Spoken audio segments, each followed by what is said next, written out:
Welcome to the Bun Games podcast. I'm Alex, and I'm coming back a year later for just another random rambly episode. I thought today it'd be fun to talk about my first impressions with Shadowdark, since I'm coming at it a little bit late, considering it was like a pretty big game, about a year, 18 months ago. Not that it's still big now, but I remember it was really buzzing quite a while back. And it was really weird, the buzz around it, because there was just so much anger around it for some reason. I mean, there's all kinds of things. I think the two main things were, one, I'm saying this mostly because I know if I don't, people are gonna get mad about me not saying this and just saying the other reason. But one was that I think a lot of people were seeing it constantly hyped over and over again by so many different people in the space, both, content creators, other hobbyists on Reddit, in the Discords, all kinds of things where people were really going on about it. And then they check it out and they'd be like, this is not, that different from all the other stuff I've been seeing. I don't see why everybody's going so crazy about it. And of course, the other reason was because it was a lot of success made by somebody who's a woman making stuff in this, very chuddy part of the hobby. It is one of those things that is incredibly annoying about trying to bring people in the OSR, is that it does feel like it's slowed down now, but it does feel like every 3 months or so, some weird, dumb bullshit happens with some pretty shitty people in this part of the hobby, people who are, making content. I actually have, a part of my shelf now of things I bought from people who've turned out to be really shitty people, where I'm like, what am I gonna do with this? I'm not gonna promote this. I'm not gonna run it either. I'm probably gonna have to give it away, but it's just sitting there staring at me because I'm never gonna use it or promote it on this channel. And so I'm not surprised at all that happened whatsoever, which, again, I know that annoys a lot of people who don't like Shadowdark because they think they're being lumped into that, which is what I'm saying. I get it. There was also just that kind of thing, and I'm very similar to this, where when something is being super overhyped, I do think there is this inclination to be like, okay, I fucking hate this now because you keep shoving it down my throat. I'll alienate some more people now by saying I'm kind of there with Mork Borg, where I think Mork Borg's pretty solid. I think it's pretty good. Overall, the mechanics are pretty basic and, not that different from a lot of the other things that are on the market. And I do think I got pretty sick of, I think every time there would be zines or there would be any kind of Kickstarters or anything like that I would just see that, black, yellow, and pink over and over and over and over again. And to be clear, I do own a copy of it, and I will probably still play it, and I will, still enjoy a lot of things that come out of it. But it does feel like sometimes I'll see stuff made for Mork Borg where I'm like, this feels like I would have been more interested in it if I had known before that this wasn't, painted in the same exact colors with the same sort of gross looking scribbly demon things. And again, if you enjoy Mork Borg, fucking go for it. I do think it's a pretty solid thing, and I love seeing, anything get some level of recognition. It's just, I think, that natural human thing that I think everybody pretty much has, and I think we all have our own version of it, whether it's a movie or a show or a book or whatever, where your friends won't stop talking about it or won't stop hyping it up, that you just get kind of annoyed, and then you just want to, out of spite, not actually go and either play it or watch it or see it or do anything with it at all. But anyway, this is about Shadowdark. This is not about Mork Borg. This has been a really spicy start so far for a podcast. I'll be honest. I was not expecting to come into this talking about right-wing morons in Mork Borg, but in any case, that's what happened. So my overall thoughts on Shadowdark are pretty positive. It is a pretty interesting mix, I think, of a lot of the OSR stuff mixed with some elements from modern gaming, 3.5 and 5e, you have stuff like inspiration, and there's certain things that will give you advantage and that sort of thing. And so there's a lot of fun stuff like that where you do have a lot of the sort of old school streamlined stuff that people like, while also not being annoying with the rules. There's no THACO and nothing like that. I would say Shadowdark falls into, the same kind of bin as Mork Borg and OSC and Basic and all the ones where it's, kind of just really stripped down dungeon crawling. And there's even some similarities with DCC with Shadowdark because, as you know, DCC has the funnel, which is the most, I think, famous part of DCC. I mean, there's so many people I talk to who don't realize that the funnel is not the only aspect of DCC, and also, in my opinion, is not the best part of it. There's the whole leveled part, and Shadowdark has what's called a gauntlet, which is basically the exact same thing. And I think that's great. I think if there's anything to steal, it's a great thing to steal. I think a lot of people have really enjoyed, including myself, starting off a campaign with this sort of rags to riches kind of thing of starting as, this shitty little nobody. I think it's a great way that if you are going for either a more horror tone or even a more, kind of funny slapstick tone, sort of a violent tone, you can go a few different ways with the funnel, or, in this case, a gauntlet, because I think that Shadowdark will go in a much more dark direction overall. No pun intended. It's just a bit more of a grim kind of game. But I think a lot of people do enjoy, going from that where you start as nobody and then, build yourself up. And so I think it's a great thing to steal from DCC. And there's also some crazy magic stuff. The magic itself is pretty basic in Shadowdark, as in it's pretty simple stuff, but there are mishaps that can go wrong that do kind of smack a little bit of games like, I think even Warhammer, I think Warhammer Fantasy might have also had certain magical mishaps and stuff. So it's not just the DCC thing, but there's certain games that have those magical mishaps from fumbles and things going wrong. So it also has that. So it has some of those elements that I think, if you like DCC, I think there is a chance you'll like Shadowdark. It's tough, right? Because I'm at the point now where I have so many fantasy systems that I don't know if I'm really looking for more. And I say that always, and then there's always a new one where I'm like, oh, this is actually really cool. This actually adds new things. And I think there will still be ones that I will look at and try on stuff. But I think I have a lot of the bases I want covered, pretty much covered.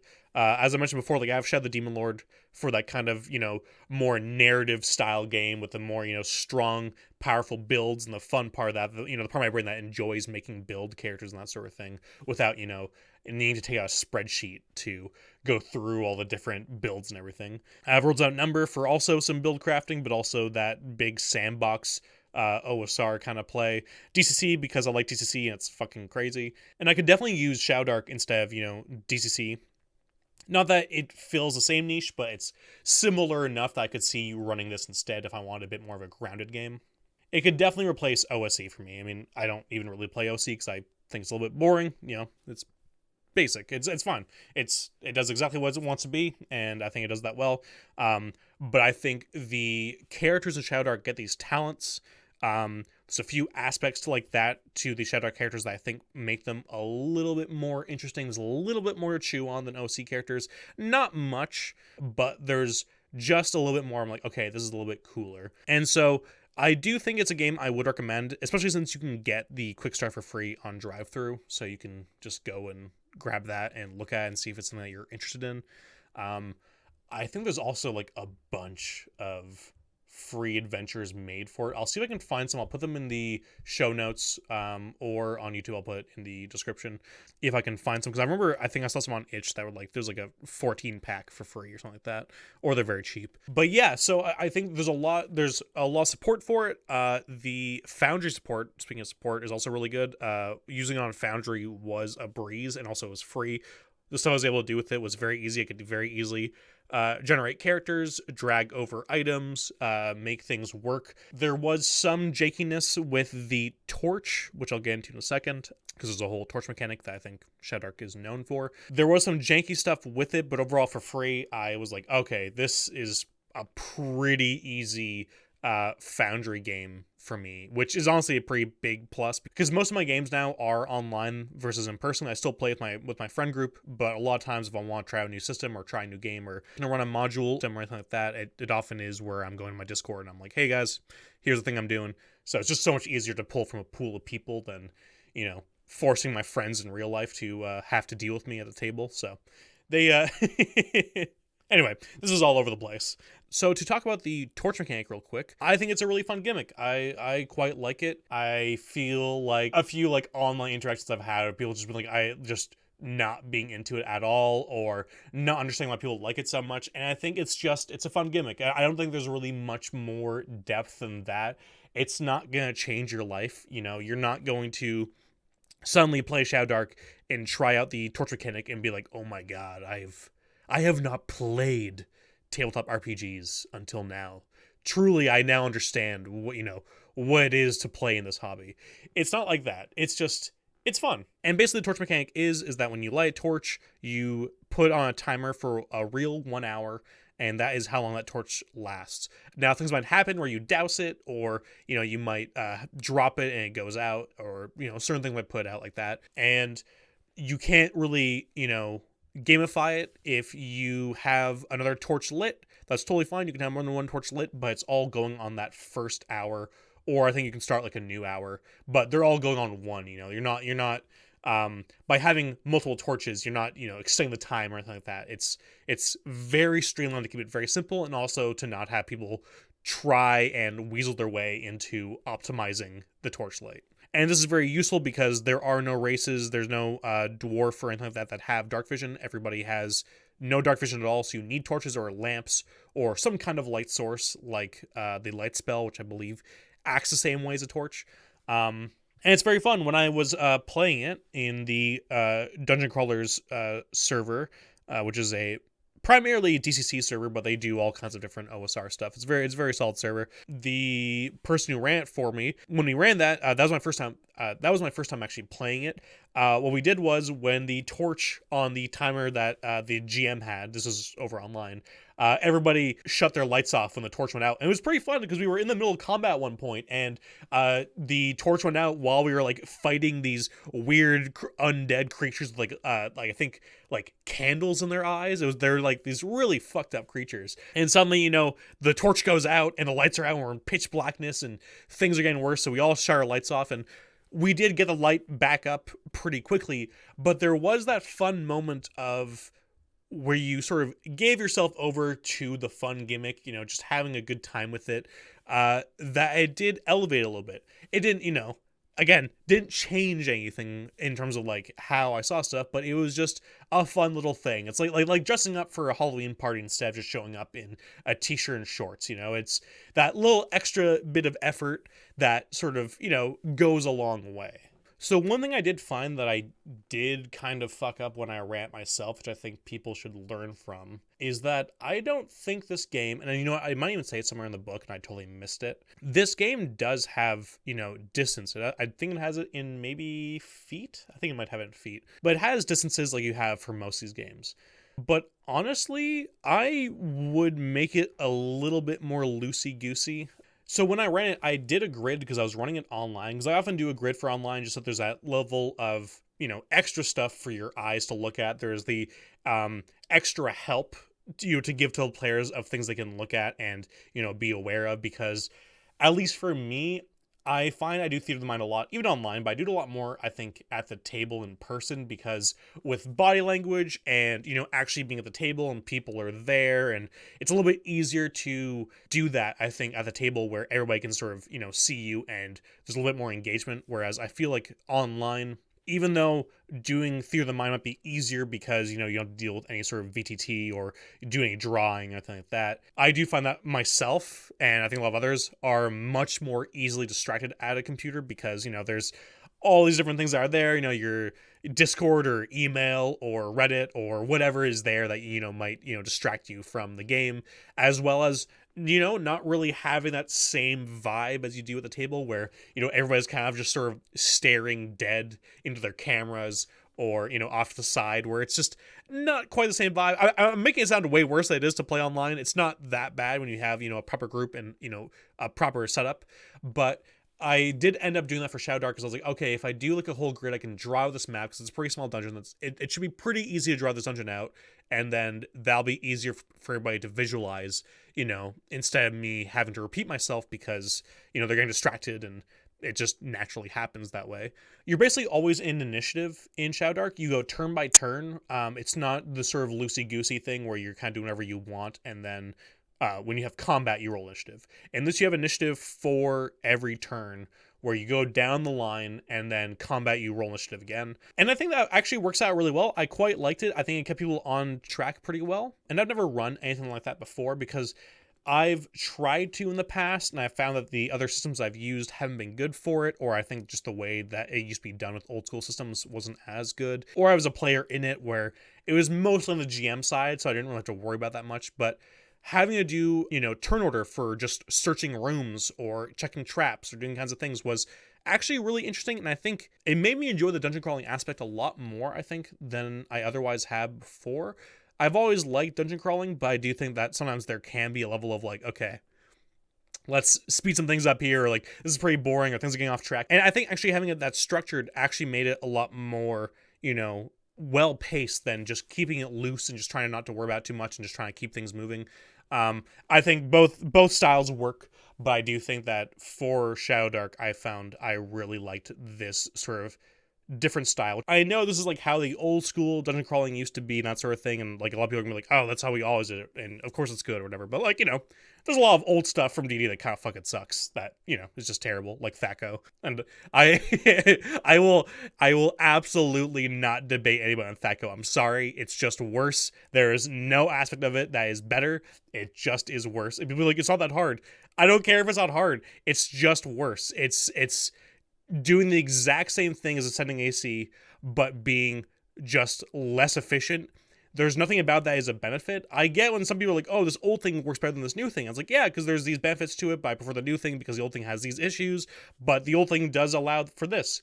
If anybody has any comments on what THAC0 does that ascending AC doesn't do, I would love to hear it, because they really do the same thing and one is just better than the other. It's one of the few instances I've actually seen where it's like, oh, there really is not a benefit to doing THAC0. Anyway, I'm getting so off track talking about so many different things that are not Shadowdark, and I am just attacking so many different aspects of the hobby right now in this episode. This is just a really spicy episode to come back to a year later. What the fuck was I talking about? Oh yeah, the turn order. So the turn order is pretty cool. I do like that.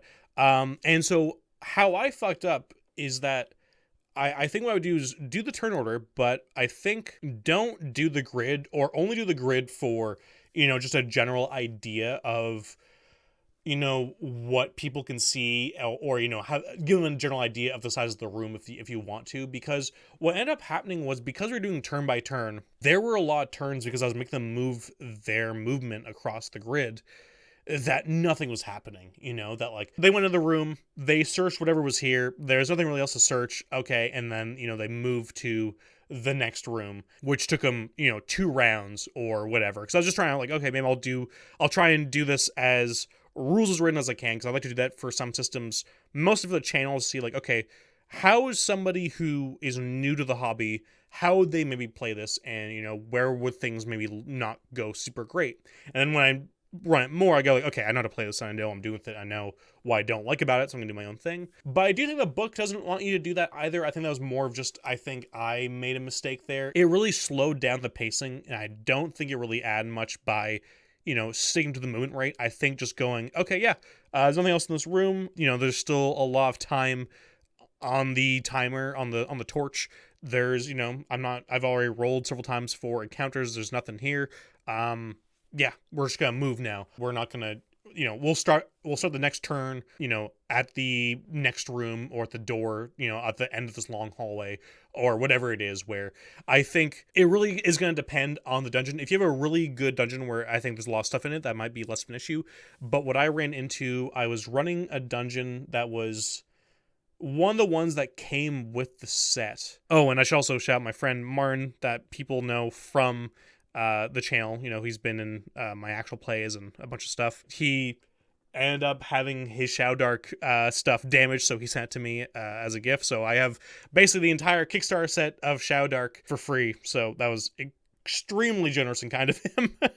And one of the cards that came with it, because there's like a cards of different one-page dungeons. Forget the name of what it was called, but it was one with like an elephant in it. And it wasn't a bad dungeon. I think there was some really fun stuff in it. I'm not gonna say any spoilers here, don't worry. There were some, interesting traps, interesting ideas. The overall sort of, story of the dungeon was fine. It wasn't breaking any new ground or anything like that. It was totally serviceable, which is why I chose it. But when I was playing it and I was running the people through it, it did really show just how barren that dungeon was by playing it the way I was playing it, which was, wasting people's time. That is something that I would definitely recommend you sort of try and figure out. And one thing I always remember is that just because you rule something a certain way early on does not mean you can't change your mind later in that exact same session. You don't have to wait for the next session to be like, guys, that didn't work last time, we're gonna do something different. If your game's going real slow and there's not really that much going on in the dungeon and you want to speed things up and you were doing it like you're moving on the grid, you can just go like, no, guys, listen, we're just going to move you to the next room or move you to the door, or you just move you to the next area or next thing that's interesting, because we only have so much time here and we only play once a week or whatever it is. So let's not waste our times doing boring shit that doesn't, interest anybody. Because the other thing too is that the problem with that sort of thing is that it's not just boring in the moment, is that as you lose, your players, it can sometimes be hard to get them back. You start seeing them drop off where they might start getting distracted. You might start saying their name like, huh?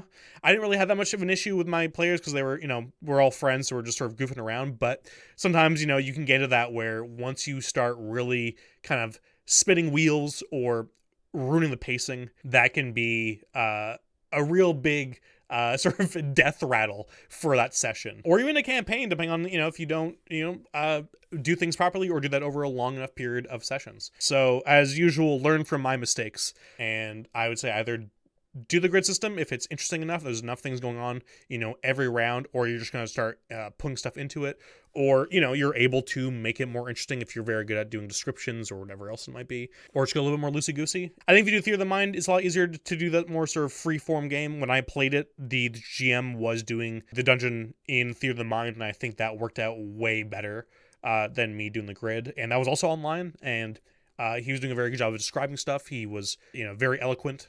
So I think that really worked out well for that game. But yeah, I don't have too much more to say about Shadowdark. I mean, the classes were pretty fun. Like I said, they're pretty basic sort of classes, all the classic ones you're expecting. There are a bunch of first-party settlements that have, new classes. Like there's like a Viking one. There's like a Desert Rider one. They also come with new monsters and new maps and stuff. I didn't want to go super in depth on things here because I'm probably going to do a Shadowdark video at some point. That's where I'll probably go into much more of a deep dive on, the mechanics and, different classes and game style and all the things that are in the book. But overall, I think that's pretty much all I really want to talk about. Is just, it's a fun game. Not going to change your life. It's, it's another D&D game. It's another game where you play, you got humans, dwarves, elves, you play fires and mages and thieves, and you go into an abandoned mine or some shit, and you murder the inhabitants and you take their shit, usual stuff, things that we've been doing for decades. So I don't think it's a must buy right now. I'd say just grab the Drive-Thru RPG Quick Start, which I'll put in the show notes. It's free. Check it out, see if you like it, and then maybe buy the physical or, buy the full thing, support our smaller artists and creators. The art is amazing in the book. There's a lot of fun stuff with it. I will probably have a much more I'll have a much more properly, laser focused video on it at some point. Probably not anytime soon, if I'm being fully honest with you. I do need to play it more before I do any kind of why you should play Shadowdark. Before I do anything in that series, I like to make sure I actually know the game pretty well before I do anything like that. Even though I do think it would be deserving in that, that series, because I do think it's fun, and I think it's better than some of the other ones that are going for the same thing. I will hopefully try and be a little bit more regular with the Bun Games episodes. I know I've had a few people be like, hey, I like those, they're just a little bit rambly and whatever, and a little bit, a little bit more casual. So I'll try and do more. If you have any subjects you want me to talk about, comment below. There's always some interesting things I think I can always talk about. Right now, in terms of updates for the YouTube channel, I'm still trying to work on scheduling for the actual play. It's because of the weird thing I'm doing with it. It's been a lot of work, so I'm trying to get some scheduling down with the different players, because it's it's mostly me, not them, that are the issue. While also I'm working on the Gackling Moon deep dive, as well as a few different reviews that I'm sort of, tapping away at here and there. So hopefully I'll have some more stuff in the next few weeks or months. Well, I mean, I definitely will, but I don't know how much I'm gonna have out. But hopefully more than I've had in the last month or so. Anyway, I think everybody's tuned out yet. I don't know if you're still here. I don't know why. But yeah, have yourselves a good one and stay safe out there.